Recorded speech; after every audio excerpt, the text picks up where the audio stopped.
Finding the right pickleball paddle can be difficult. If you're just starting out, it can feel like finding a needle in a haystack.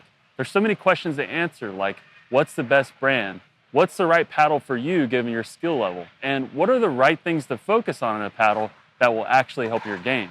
In this video, I will not only help you answer these questions, but I will help you avoid the most common mistakes that players make, and I will give you a short list of recommendations that won't break your budget. Let's get into it.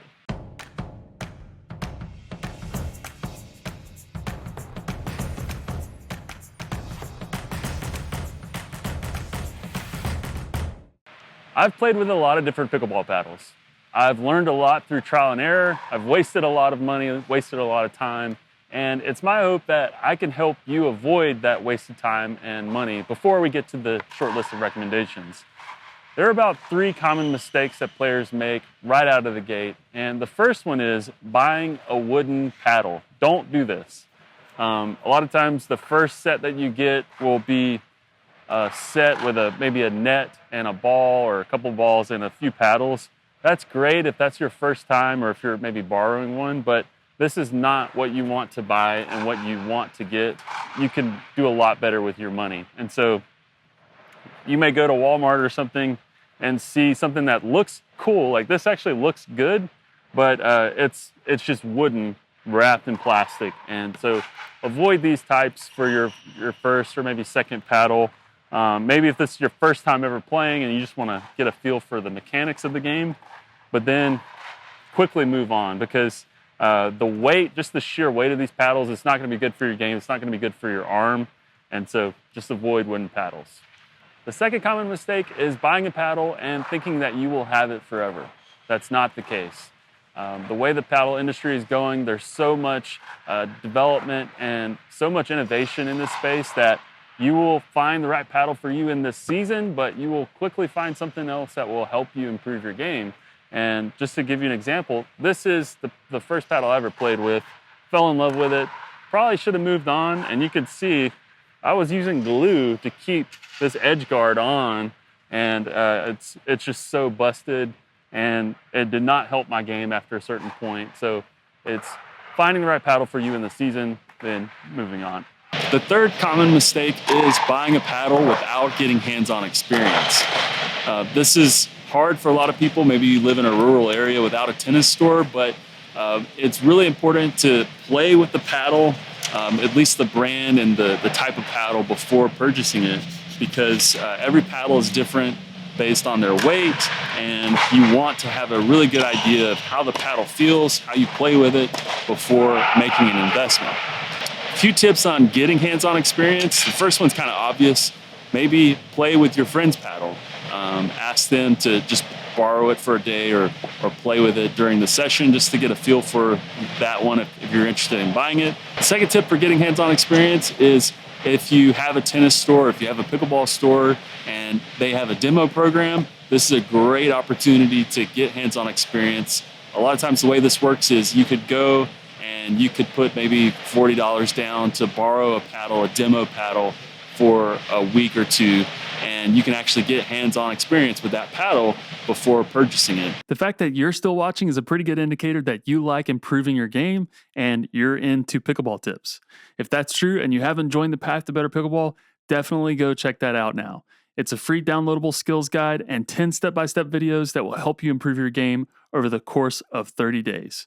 So what are you waiting for? Go check it out. Click the link in the description. In the world of pickleball paddles, there are hundreds of specs and materials and characteristics that you could certainly nerd out on all day if you want to. But if I could go back in time, there are 2 things that I would be focusing on. And those 2 things are control and quality control. What do I mean by control? I mean, if you're just starting out, it's best to focus on a control paddle. Why is this important? Well, a control paddle can help you place the shots where you want them to go, and it can help you improve your consistency and improve just your confidence. That may not matter to you right now, but all of those things will help you build the important foundations of your shot selections and just being consistent and having control at the beginning stages of your game is going to be very, very important. What do I mean by quality control? Well, there are some brands out there that have very high standards of testing their materials, testing their paddles, and ultimately you don't want your paddle to break after the first 2 weeks of purchasing it. While that actually does happen with some of the best brands out there, whenever you get a brand that has high quality control, there's a better chance it's not going to happen. And it comes down to basically you not risking your investment with that. So with the recommendations I will give you, it will include that quality control element. That way you're getting the best value for your dollar. Now let's say that you've got your eye on a few different paddles and you're looking to get some hands-on experience. There are a few characteristics that you want to be paying attention to. And there are about 5 characteristics that I look for whenever I'm looking at a paddle, and that I'd suggest for you to look at too. The first one is thickness. There are different thicknesses for different paddles and for different makes of paddles. One thickness is a thinner like this. This is 13 millimeters. And a lot of times these thinner paddles are going to have less control. There's also a 14 to 16 millimeter paddle. This is 16 millimeters right here. And this is the one that you'd want to be looking for if you're starting out and if you're looking to get a control paddle. The second characteristic is weight. Different paddles will vary in weight. So a lot of times it will maybe start at the low 7s, 7 ounces, and get up into the mid 8 ounces, so 8.5. But what I would recommend to you is to go lighter. So find a lightweight paddle that is maybe 7.5 or around there. And the reason for that is you don't want to start off too heavy because what you can do is you can get a lighter paddle and then always add more weight to it. You can't take away weight, but you can always add more to it and experiment in that way to where you could find the right weight for you and for your swing and for your arm, because everyone's different. Everyone's physical makeup is different. And what I would hate is for you to get a paddle that's too heavy that could lead to injuries down the road. The third characteristic is shape. And what I mean by shape is the actual shape of the paddle like this. Now, if we're sticking with this whole control direction, getting a paddle that gives you more control in your game, I would look for a paddle that has the more square shape, or I think a lot of times what you'll hear is the standard shape of a paddle, and it will look something like this and more like a square almost. This is Selkirk's elongated paddle, and you'll see it looks more like a rectangle. And a lot of times these standard shapes, these more square shapes, are going to have bigger sweet spots, meaning you can hit the ball more places on the paddle and it's not going to affect your shot or result in a mishit. And so going with these standard shapes, more square shapes, will help you with your control and help you avoid mishits or errors. So look for the standard shape. The fourth characteristic to look for in a paddle is the paddle face. So a lot of different paddles will have different materials that they use on the paddle face. And what that means is this paddle face could grip the ball differently and result in better spin. And so what you want to look for generally is carbon fiber face. There are new materials that are coming out like Kevlar, but carbon fiber is a great place to start if you're choosing your first paddle. All right, the fifth and final characteristic to be looking for is the handle length.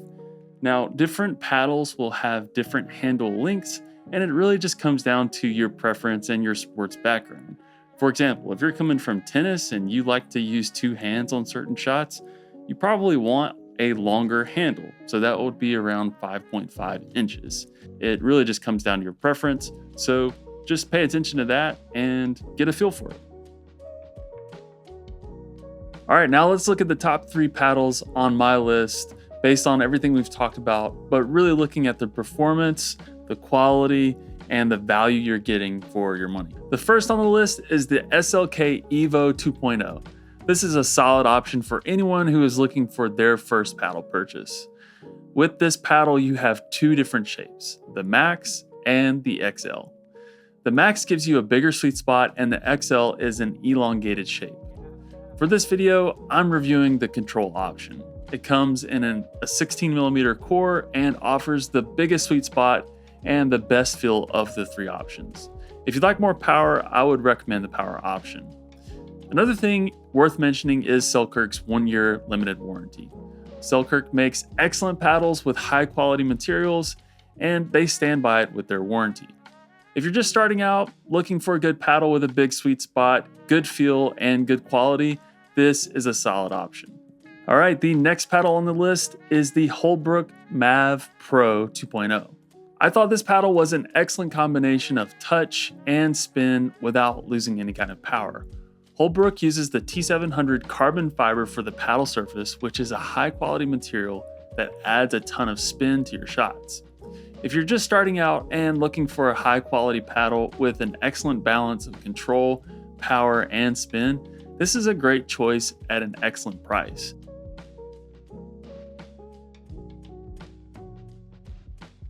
There are so many solid paddles out there that make for excellent beginner paddles, and many of these will fall under $100, which make them crowd favorites.